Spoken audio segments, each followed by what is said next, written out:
নির্বাচনের দিন ঘোষণা হয়েছে, নির্বাচন কমিশন বলছে অবাধ শান্তিপূর্ণ রক্তপাতহীন নির্বাচন করতে হবে, কিন্তু দিকে দিকে বিভিন্ন জায়গা থেকে অশান্তির খবর ইতিমধ্যে আসতে শুরু করে দিয়েছে। জগন্নাথ সরকার দাবি করেছেন তিনি একটি নাম সংকীর্তন অনুষ্ঠানে গেছিলেন, সেখানে তৃণমূল আশ্রিত দুষ্কৃতীরা তার গাড়িতে হামলা চালায়। দাবি করেছেন রানাঘাটের বিজেপি প্রার্থী জগন্নাথ সরকার। চাকদার চাদুরিয়া মালাপাড়া মোড়ে উত্তেজনা ছড়ায়। এই মুহূর্তে আমরা যে ছবি দেখাচ্ছি, যদিও হামলার এই জগন্নাথ সরকারের এই দাবি অস্বীকার করা হয়েছে তৃণমূল কংগ্রেসের তরফ থেকে। কি বলেছেন জগন্নাথ সরকার, কি দাবি করেছেন শোনাই একবার। এইরকম জঘন্য কাজ অতীতেও এদের বিরুদ্ধে পঞ্চায়েতে যে দুর্নীতি এবং ছাপ্পা ভোট, বন্দুক ধরে ভোটারদের তাড়িয়ে দেওয়া, বহু কমপ্লেন, এরা দাগি ক্রিমিনাল, কিন্তু পুলিশ প্রশাসন এখনো নির্বিকার। এই রকম অবস্থা, ওরা যদি বাইরে থাকে সুষ্ঠু নির্বাচন করা অসাধ্য হয়ে যাবে। ভারতবর্ষের একজন সিটিং এমপি এবং কন্টেস্টিং ক্যান্ডিডেট জগন্নাথ সরকার, তিনি আজকের এই অনুষ্ঠানটা যখন যাচ্ছেন তখন তাকে মদ্যপ অবস্থায় 2-4 জন তৃণমূল দুষ্কৃতী তারা আক্রমণ করে। বিফোর পার্লামেন্ট ইলেকশন যদি এই অবস্থা সৃষ্টি করা হয়, তাহলে এখানে নির্বাচন কোন পর্যায়ে গিয়ে পৌঁছাবে আপনারা বুঝতে পারছেন, আমরাও বুঝতে পারছি।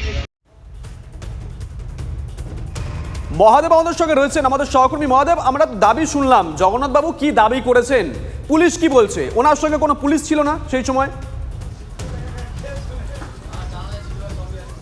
দেখো, তার নিজের নিরাপত্তা রক্ষী ছিল, কিন্তু নিরাপত্তা রক্ষী থাকলেও তাদের সামনেই কিন্তু এই ঘটনা ঘটেছে বলে জগন্নাথবাবু দাবি করছেন যে যখন তিনি সংকীর্তন থেকে ফিরছেন তখনই কিন্তু তৃণমূল আশ্রিত দুষ্কৃতীরা অর্থাৎ তৃণমূলের গুন্ডা বাহিনী তার গাড়ি আটকায়, এবং গাড়ি আটকানোর পরই তাদের যে সকল কর্মী সমর্থক রয়েছে তাদেরকে রীতিমতো ধাক্কাধাক্কি করে এবং মারধর করে, এবং সেখানে বাধা দিতে গেলে এক কর্মীর মোবাইল কিন্তু ভেঙে যায় রাস্তায় পড়ে, এবং একজন সোনার হারও ছিনতাই করে নেয়, এমনটা কিন্তু জগন্নাথ সরকার দাবি করছেন। এবং ছিনতাই করার পর যদিও তিনি বলছেন যে হারটি তিনি উদ্ধার করতে পেরেছেন।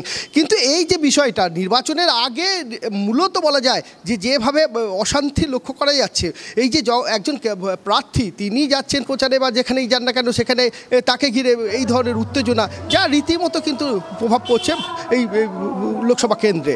কারণ দেখো, একদিকে যেমন তিনি অভিযোগ করছেন, আমরা বিগত দিনে দেখেছিলাম যে পঞ্চায়েত নির্বাচনে, সে পঞ্চায়েত নির্বাচন নদিয়া জেলা জুড়ে কিন্তু হিংসা এখনো পর্যন্ত কাউকে জিজ্ঞাসাবাদ করেছে? আমরা জগন্নাথ বাবুর সঙ্গে যখন কথা বলছিলাম, উনি দুজনের নাম বলেছিলেন, কি হালদার সামথিং। দেখো, জগন্নাথবাবু প্রথম থেকে তিনি বলছেন যে তিনি চাকদা থানা পুলিশকে জানিয়েছিলেন, কিন্তু চাকদা থানা পুলিশ এখনও পর্যন্ত কোনো ব্যবস্থা গ্রহণ করেনি। এখনও পর্যন্ত এই যাদের নাম তিনি বলছেন তাদেরকে এখনও পর্যন্ত কোনো রকম ডাকা হয়নি বা তাদেরকে আটক করা হয়নি বা জিজ্ঞাসাবাদ করা হয়নি। অর্থাৎ পুলিশের বিরুদ্ধে তিনি নিষ্ক্রিয়তার অভিযোগ তুলছেন, আর এই নিষ্ক্রিয়তার কারণেই কিন্তু জগন্নাথবাবু ক্ষোভ প্রকাশ করছেন যে পুলিশকে বারবার ডাকা সত্ত্বেও এমন ঘটনা ঘটে গেল, পুলিশ যদি সক্রিয় থাকতো তাহলে এই ঘটনাটা ঘটতো না, যা অনভিপ্রেত বলে তিনি দাবি করেছেন। সুজিত সঙ্গে থাকো মহাদেব। আমরা কথা বলেছিলাম তৃণমূল কংগ্রেস প্রার্থী ডক্টর মুকুটমণি অধিকারীর সঙ্গে, কি বলেছেন তিনি শোনাই একবার। ধর্মীয় স্থানে উনি ভোটের আগে মিথ্যা প্রতিশ্রুতি দিতে গেছেন, সব ঠিক আছে, কিন্তু ধর্মীয় স্থানে যে ব্যক্তির উপরে মানুষ বিরোধিতা করে বুঝতে হবে তার জনপ্রিয়তা তলানিতে ঠেকেছে। আর তৃণমূল কংগ্রেসের ছেদে অনেক কাজ আছে ওনার গাড়িতে হামলা করা ছাড়াও।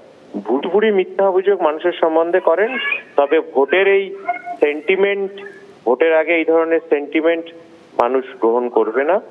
উনি ভোটে জেতার জন্য এইসব করার চেষ্টা করছেন।